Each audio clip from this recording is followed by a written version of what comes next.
Saudara yang diberkati oleh Tuhan, Allah telah menyediakan untuk kita.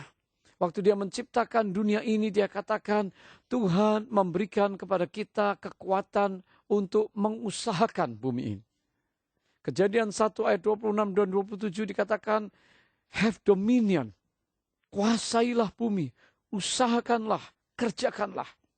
Allah akan menolong orang-orang yang rajin. Tidak ada kata berkat untuk orang yang malas. Tapi Allah menyediakan untuk orang-orang yang berupaya.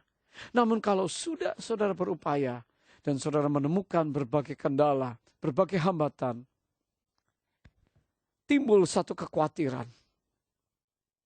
Dengan intelektualitas yang tinggi, dengan moral yang baik, tapi masih saja manusia khawatir akan masa depan, khawatir akan hidup yang akan datang.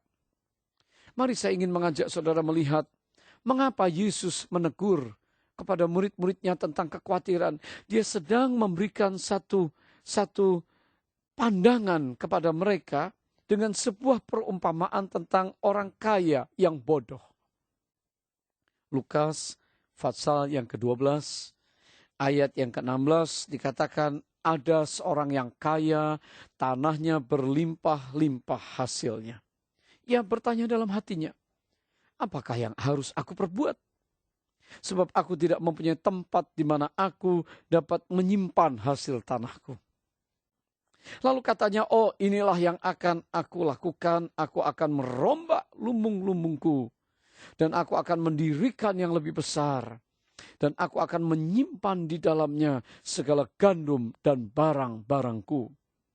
Sesudah itu aku akan berkata kepada jiwaku, hai jiwaku, ada padamu banyak barang, tertimbun untuk bertahun-tahun lamanya. Beristirahatlah, makanlah, minumlah, dan bersenang-senanglah.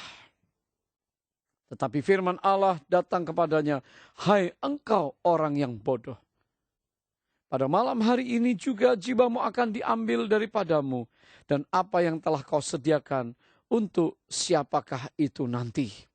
Demikianlah jadinya dengan orang yang mengumpulkan harta bagi dirinya sendiri, jikalau ia tidak kaya di hadapan Allah. Yesus sedang mengatakan perumpamaan tentang orang kaya yang bodoh. Saudara mungkin bertanya, bagaimana mungkin bodoh? Dia bisa mengusahakan dengan kepandaian, dia dengan moral yang baik, teman-teman bisa berdagang, dia bisa membuat tanah yang besar, dia punya banyak uang dan dia kumpulkan, dia membangun lumbung-lumbung dan semua barang, harta benda dan hasil gandum ladang yang ditimbun di sana. Tapi Yesus berkata, orang kaya ini adalah orang kaya yang bodoh. Mengapa? Saya tahu Yesus tidak berkata sia-sia, karena waktu dia berbicara tentang orang yang bodoh, dia sedang berbicara dari Mazmur 14. Dikatakan, orang bebal berkata dalam hatinya, tidak ada Allah. Kata tidak ada Allah dan orang bebal artinya orang ini tidak mengakui keberadaan Allah. Orang ini sedang tidak mengakui bahwa Allah sanggup menyediakan. Sebagaimana saya ungkapkan tadi, bahwa sebelum kita lahir Allah sudah menyediakan. Dan waktu kita hidup Allah menyediakan kepandaian, hikmat, moral, dan semua yang baik, yang terbaik yang Allah siapkan. Saudara yang dikasihi Tuhan, kalau saat ini engkau berkata, aku khawatir. Yesus berkata kepada orang yang kaya, engkau bodoh. Bodoh adalah orang-orang yang walaupun kaya, tidak mengakui bahwa Allah menyediakan.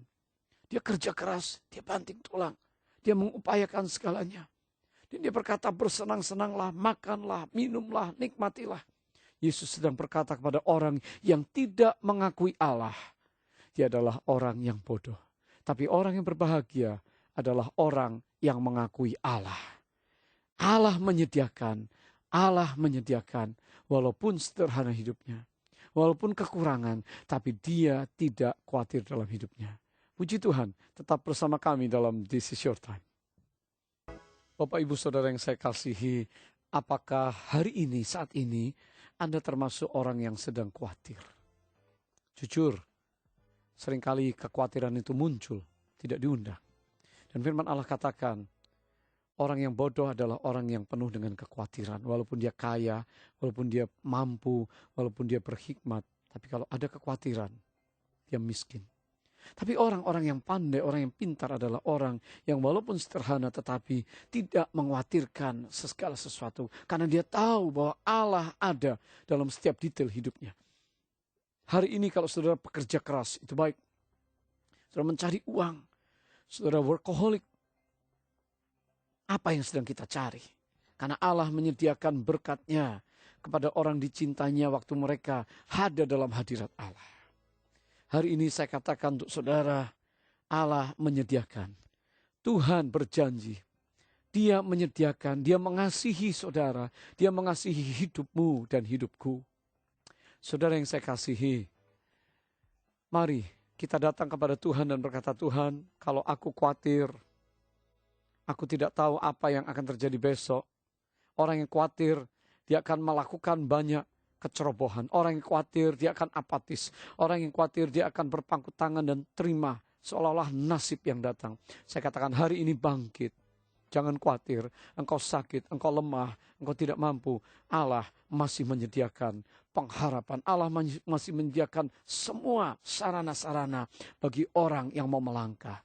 Mari bangkit, supaya kita mengakui Tuhan bahwa Dia adalah Allah yang sanggup menyediakan apa yang kita perlukan. Jangan terus tinggal dalam kekhawatiran. Karena Dia berkata, mari datang kepadaku yang berletih, berbeban berat.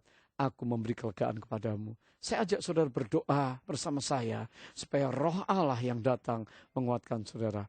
Bapa di surga, terima kasih. Kalau ada problem yang utama dalam hidup anak-anakmu yaitu kekhawatiran. Hamba berkata saat ini kiranya mereka pegang firman-Mu. Bahwa Allah yang melahirkan, membuat kami ada hari ini, Engkau menyediakan yang kami perlukan. Kami tidak perlu khawatir, karena berjalan dengan Engkau ada kepastian dalam nama Yesus. Amin.